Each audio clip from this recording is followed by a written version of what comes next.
শেখ হাসিনা আবার আসবে, আওয়ামী লীগ আবার ক্ষমতায় আসবে এবং এটা সাময়িক, এই বিপদগুলো সব সাময়িক। এবং শেখ হাসিনা যে উন্নয়ন করেছে, কিয়ামত পর্যন্ত তার এই দেশে ক্ষমতায় থাকা দরকার, এই সমস্ত উত্তম সিদ্ধান্ত গ্রহণকারী আগামীতে যদি যে কোনো স্রোতে, সেটা আগামীকাল হতে পারে, তারা ফিরে আসবেই প্রতিপক্ষের জন্য, বিএনপি জামাতের জন্য আজরাইল হিসেবে তার আগামী দিনে আসবে।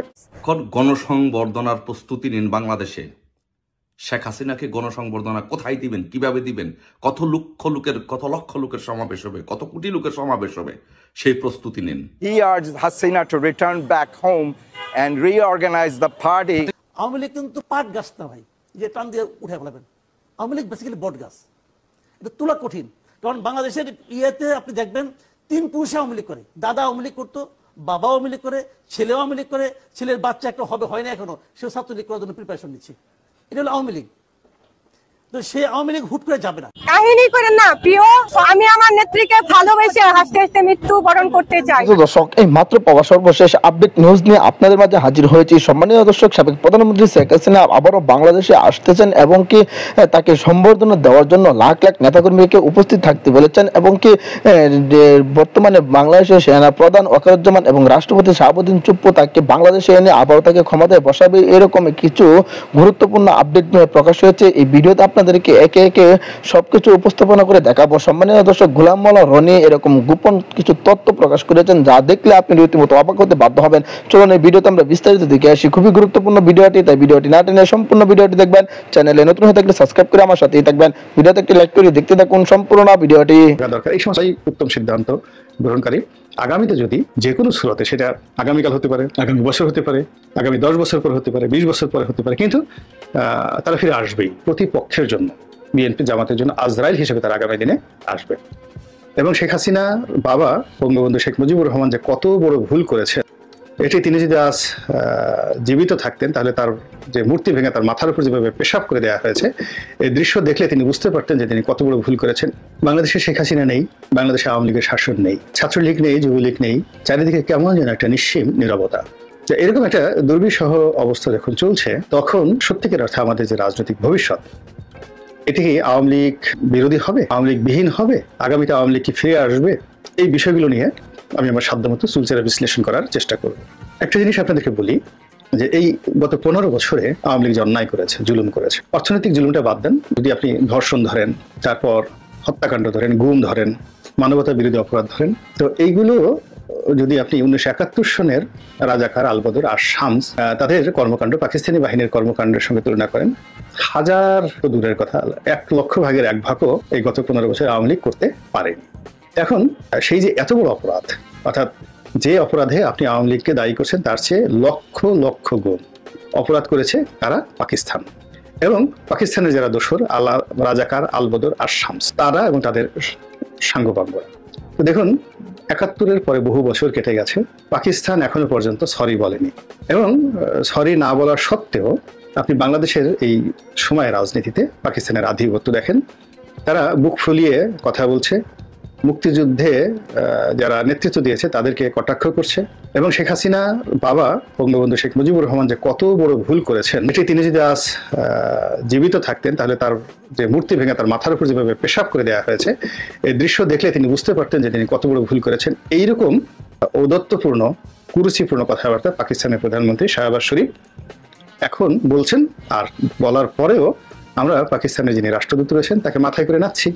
এই যে দেখেন বাস্তবতা, সময়ের বিবর্তনে। ওই সময় যারা রাজাকার ছিলেন, আলবদর ছিলেন, আসাম ছিলেন, রাজনৈতিক দল হিসেবে তাদের প্রমোটার হিসেবে জামায়াত ইসলামী ছিলেন, তারাও কিন্তু সরি বলেনি। তাদেরকে গর্তে ঢোকানোর চেষ্টা করা হয়েছে, অপদস্থ করার চেষ্টা করা হয়েছে, ব্যান্ড করার চেষ্টা করা হয়েছে, কত কিছু করার চেষ্টা করা হয়েছে, কিন্তু তারা কখনো সরি বলে নাই। তারা তাদের যে কর্ম, সেই কর্মের যুক্তি তারা খুঁজে পেয়েছে, এবং তারা মনে করেছে যে তারা 71 সনে যে কাজটি করেছিলেন সেটি সঠিক ছিল, এটা একটা পলিটিক্যাল ডিসিশন ছিল, এবং এটাই তাদের করা উচিত ছিল। এই জন্য তাদের কোনো অনুতাপ নেই, এই জন্য তাদের কোনো যাকে বলা হয় অস্বস্তি নেই, হীনমন্যতা নেই। তারা শুধুমাত্র পরিস্থিতি সামাল দিয়ে নিজেদেরকে রক্ষা করে আজকের যে অবস্থা, সেই অবস্থা উন্নীত হয়ে এখন এমন একটা পরিস্থিতি তারা এসেছে যে আগামীতে যদি জামায়াত ইসলামী রাষ্ট্র ক্ষমতা আসে, এটা আশ্চর্য হওয়ার কিছুই নেই। এর কারণ হলো, মানুষ যখন একটা কাজকর্ম করে এবং সেই কাজের উপর সে একেবারে যাকে বলা হয় স্ট্রেট থাকে, যে আমি যেটা করেছি সেটা ঠিক আছে, তখন এক ধরনের পরিবেশ পরিস্থিতি তৈরি হয়, আর মানুষ যখন সরি বলে, ভুল স্বীকার করে, ফিরে আসার চেষ্টা করে, তখন আরেক ধরনের পরিস্থিতির সৃষ্টি হয়। তো সরি না বলার কারণে কি হলো, তাদের কোনো নৈতিক পরিবর্তন হয়নি, চরিত্র পরিবর্তন হয়নি। আপনি যতই তাদের কাছে যান, ঘুরে ফিরে তাদের সেই সাম্রাজ্যবাদী চরিত্র দ্বারা আক্রান্ত হবেন। তো সেই দিক থেকে এত বড় বাংলাদেশে যে একটা দুর্ঘটনা ঘটলো আওয়ামী লীগের জীবনে, স্বাধীনতার পরে এটি তৃতীয় বিপর্যয়, তৃতীয় না ঠিক চতুর্থ বিপর্যয়। প্রথমটা 75 সনের 15ই আগস্ট এই বিপর্যয় এসেছিল। এরপরে 1996 থেকে 2001 সনে তাদের সরকারের পর তারা যে পতন হয়েছিল, এটা দ্বিতীয় বিপর্যয়। 1/11 সময় তৃতীয় বিপর্যয়, আর এটা এখন এই যে যেটা হলো এটা চতুর্থ বিপর্যয়। এর বাইরে অনেক তাদের উপর ব্যক্তিগত আক্রমণ হয়েছে, কিন্তু জাতীয়ভাবে, রাষ্ট্রীয়ভাবে তারা 4টি যে বিপর্যয়ের মধ্যে পড়েছিল, এইবার 2024 সালের বিপর্যয়টি তাদের সবচেয়ে বড় বিপর্যয়। তো এখন তারা কি আগামীতে রাজনীতিতে আসতে পারবে কি পারবে না, তার চেয়ে বড় ব্যাপার হলো তারা কিভাবে ফিরে আসবে। যদি তারা জাপানের মতো সরি বলতেন, যদি তারা নিজেদের ভুল স্বীকার করতেন, এবং যারা এই অপরাধ করেছে তাদেরকে আইনের হাতে সোদর্প করে এই দলের যারা ভালো নেতা কর্মী তারা যদি রাস্তায় আসতেন যে আমরাও বিচার চাই, এদের বিচার চাই, তাহলে আওয়ামী লীগের রাজনীতির একটা নতুন ধারা তৈরি হতো। তখন আওয়ামী লীগ অস্বীকার করার মতো কোনো শক্তি এই বাংলাদেশে থাকতো না। কিন্তু যতক্ষণ পর্যন্ত তারা শেখ পরিবারকে, শেখ হাসিনাকে, তারপরে তার আমলাতন্ত্রকে, সারা বাংলাদেশের চাঁদাবাজ, ছাত্রলীগ, যুবলীগ, তাদের সমস্ত কর্মকাণ্ডকে ওন করবে, সারা বাংলাদেশের 35 ভাগ ভোটার যারা আওয়ামী লীগ করেন তারা ওন করবে, ততদিন পর্যন্ত আমাদের জন্য একটা থ্রেট থেকে যায় যে তারা ফিরে যদি আসে, ফিরে তো অবশ্যই আসবে, তারা যদি ফিরে আসে তাহলে এই যে তাদের যে ক্রোধ, এই সময়টিতে তারা যে অন্যায় এবং অপকর্ম করেছে সেইগুলো বহু বহু গুণ প্রতিহিংসা নিয়ে, জুলুম নিয়ে, অত্যাচার নিয়ে এবং আরো মন্দ দৃষ্টান্ত নিয়ে এই জাতির উপর চেপে বসবে, এবং তাদের প্রতিপক্ষের জন্য, বিএনপি জামাতের জন্য আজরাইল হিসেবে তারা আগামী দিনে আসবে।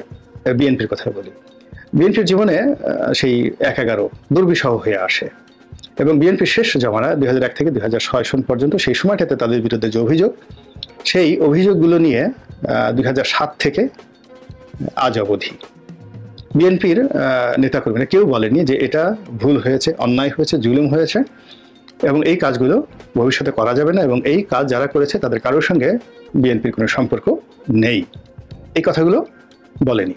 না বলার কারণে কি হচ্ছে, বিএনপির শীর্ষ পর্যায়ের নেতারা তারা যতই নিজেদেরকে ভালো বলুন না কেন, তৃণমূল পর্যায়ের বিএনপির নামধারী বা বিএনপি করে কিন্তু মনে মনে খারাপ চিন্তা করে, বিএনপি করে কিন্তু ভবিষ্যতে মন্ত্রী এমপি হতে চায় না, সে চাঁদাবাজ হতে চায়, মানে একটা দলের মধ্যে তো নানা রকম খারাপ লোক আছে। তো সেই মানুষগুলো বিএনপির মধ্যে যারা বিএনপির নাম বিক্রি করে, বিএনপি দল করে, কিন্তু মনে মনে তারা খারাপ চিন্তা করে, সেই মানুষগুলো এই গত 1 মাসে কি কর্মকাণ্ড করেছে, এই কর্মকাণ্ড তারা করেছে যার দায় বিএনপিকে নিতে হচ্ছে। একমাত্র কারণ হলো বিএনপি এখনো পর্যন্ত তাদের অতীতের ভুলগুলো স্বীকার করেনি, এবং সেই ভুলের যে সমস্ত খারাপ লোক আছে তাদেরকে বিচারের আওতায় বিএনপি আনেনি, তারা এখনো বহাল তবিয়তে আছে। ফলে কি হচ্ছে, বিএনপির যে শ্রেণী, সেই শ্রেণীর পরিবর্তন হয়। ফলে বিএনপির মতো রাজনীতি করছে, এর বাইরে জামাত বলে ফেলছে যে এক জালেমের পরিবর্তে যদি আরেক জালেম আসে তাহলে আমাদের কি। তো এই যে দেখেন যে মানুষ যার যার অবস্থানে যদি একটি কনজারভেটিভ থাকে এবং নিজেকে যদি সে মডিফাই করতে না পারে, নিজেকে যদি সে সংস্কার করতে না পারে, তাহলে তার দ্বারা ভবিষ্যতে কখনো কেউ নিরাপদ থাকতে পারে না। আবার আসবে, তারা কেউ শেখ হাসিনাকে গালাগাল দেয় না বা বলে না যে এই কাজ করেছে, এর কারণে আমাদের এই পতন হয়েছে। এবং একই ঘটনা কিন্তু দেখেন বিএনপি তারেক রহমান সাহেবের ক্ষেত্রে হয়েছিল এবং বেগম খালেদা জিয়ার ক্ষেত্রে হয়েছিল। অর্থাৎ শেখ হাসিনার ভবিষ্যৎ কি, আওয়ামী লীগের ভবিষ্যৎ কি, আওয়ামী লীগ রাজনীতিতে টিকে থাকবে, বা এখন যারা রাষ্ট্র ক্ষমতা আছেন তাদের জন্য আওয়ামী লীগ কি কোনো সমস্যা সৃষ্টি করতে পারবে? বিএনপির জন্য আওয়ামী লীগ এখনো প্রতিদ্বন্দ্বী হিসেবে আছে, নাকি এটি শেষ হয়ে যাবে? আওয়ামী লীগের অফিস বন্ধ, লোক নাই, সব পলাতক, এটাই কি শেষ কিনা? এটি যদি আপনাকে বুঝতে হয় ভবিষ্যৎ, তাহলে আপনাকে ক্যালকুলেশন করতে হবে যে শেখ হাসিনা যখন খুব ক্রাইসিস যাচ্ছিল, the last month of Sheikh Hasina, অর্থাৎ জুলাই এবং আগস্ট, অর্থাৎ জুলাই মাসের 5 তারিখ থেকে আগস্ট মাসের 5 তারিখ পর্যন্ত এই একটি মাস, তো এই একটি মাসে শেখ হাসিনার জীবনে কি কি ঘটেছিল, এটার উপর নির্ভর করবে আগামীতে তিনি ফেরত আসতে পারবেন কি পারবেন না, বা রাজনীতিতে আওয়ামী লীগ টিকবে কি টিকবে না। তো এই জিনিসটা মূল্যায়ন করার আগে আপনাকে ট্র্যাজেডি কিং হিসেবে পরিচিত, আর সেটি হলো নবাব সিরাজউদ্দৌলা। তার যে শেষ একটি মাস অর্থাৎ 23শে জুন 1757, এই সময় থেকে আপনি যদি 23শে মে, এই একটি মাস আপনি বিশ্লেষণ করেন, তাহলে আপনি দেখবেন যে তার খুব কাছের যারা মানুষ তারা তার সাথে বেইমানি করেছিলেন, মুনাফিকি করেছিলেন, এবং তার মধ্যে রাজদরবার থেকে শুরু করে সব জায়গাতে ঘাপটি মেরে থাকা যে শক্তিশালী যে গ্রুপটি, এটি মানে তার যারা বন্ধু আপনজন মোহনলাল, মীর মদন, এদের সাথে এরা শক্তিশালী ছিলেন। তো এই শক্তিশালী গ্রুপটিকে নবাব সিরাজউদ্দৌলা মোকাবেলা করতে পারেননি, এবং এই শক্তিশালী গ্রুপটির ক্রিয়ানক হিসেবে তিনি যাকে বলা হয় শেষ পর্যন্ত পলাশীর মাঠে পরাজিত হয়েছিলেন। তো আমরা তাকে নায়ক হিসেবে ধরি, যে একজন নায়ক তার আশেপাশের সমস্ত লোকগুলো শেষ সময়টিতে তার বিরুদ্ধে চক্রান্ত করেছে এবং তার চোখের সামনে, এবং তিনি তাদের কাছে অসহায় হয়ে পড়েছিলেন। তার প্রেক্ষিতে তিনি পরাজিত হয়েছিলেন, এবং তিনি আর রাজনীতিতে তিনি বা তার বংশ, তার পরিবার, তার দল আর ফিরে আসতে পারেনি, কখনো ফিরে আসতে পারেনি। অথচ তার দাদার হাতেই সরফরাজ খানের পরাজয় হয়েছে। তো এরকম অনেক কিছু হয়েছে, কিন্তু রাজবংশ শেষ হয়ে যায়নি। কিন্তু সিরাজউদ্দৌলা তার আপন লোকদের বেঈমান এবং মুনাফিকের কারণে, বিশ্বাসঘাতকতার কারণে সব অংশে তিনি নির্মূল হয়েছেন। সেই নির্মূল হওয়ার কারণে তিনি আর রাজনীতিতে ফিরে আসতে পারেননি। একইভাবে আপনি বঙ্গবন্ধু শেখ মুজিবুর রহমানের কথা চিন্তা করেন, তাকে কিন্তু সব অংশে নির্মূল করা হয়েছিল।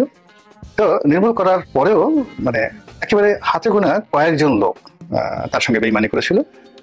এর মধ্যে মোশতাককেই বলা হয়, তার আপনজন হিসেবে ছিল একমাত্র মোশতাক। আর বেশিরভাগ মানুষ তার জন্য জীবন দিয়েছেন এবং তার সাথে বেঈমানি করেননি, এবং তাদেরকে বেঈমানি করার জন্য বিভিন্ন প্রলোভন দেখানো। সম্মানিত দর্শক, আশা করি সকলে পুরো ভিডিওটি দেখলেন। এই ভিডিও সম্পর্কে অবশ্যই আপনাদের মূল্যবান মতামত ভিডিওর কমেন্ট বক্সে লিখে জানাবেন। সম্মানিত দর্শক, ইতিমধ্যে কিন্তু আপনারা ভিডিওর মাধ্যমে দেখতে পেরেছেন সাবেক প্রধানমন্ত্রী শেখ হাসিনা আবারও বাংলাদেশে আসবে, সে আবারও ক্ষমতায় বসবে, এবং কি ওয়াকারুজ্জামান সেনাপ্রধান এবং রাষ্ট্রপতি শাহাবুদ্দিন চুপ্পু তাদের নেতৃত্বে বাংলাদেশে এসে আবারও ক্ষমতা গ্রহণ করবেন, এরকম কিছু খবর পাওয়া গিয়েছিল। ইতিমধ্যে কিন্তু আপনারা এই ভিডিওর মাধ্যমে দেখতে পেরেছেন গোলাম মাওলা রনি যে গোপন তথ্যগুলো দিয়েছেন, এই তথ্যগুলো দেখলেন, এবং কি এই তথ্যগুলো দেখার পরে আপনাদের কি মনে হয় সাবেক প্রধানমন্ত্রী শেখ হাসিনা আবারও বাংলাদেশে ফিরে আসতে পারবে কিনা, সেই বিষয়গুলো নিয়ে অবশ্যই আপনাদের মতামত ভিডিওর কমেন্ট বক্সে লিখে জানাবেন। এই ধরনের ভিডিওগুলো সবার আগে পেতে অবশ্যই চ্যানেলটাকে সাবস্ক্রাইব করে পাশে থাকা বেল বাটনটি অন করে রাখবেন পরবর্তী আপডেট সবার আগে পাওয়ার জন্য। আজকের মতো ভিডিওটা এখানে শেষ করলাম, দেখা হচ্ছে পরবর্তী ভিডিওতে। সেই পর্যন্ত ভালো থাকবেন, সুস্থ থাকবেন। আসসালামু আলাইকুম ওয়া রাহমাতুল্লাহ।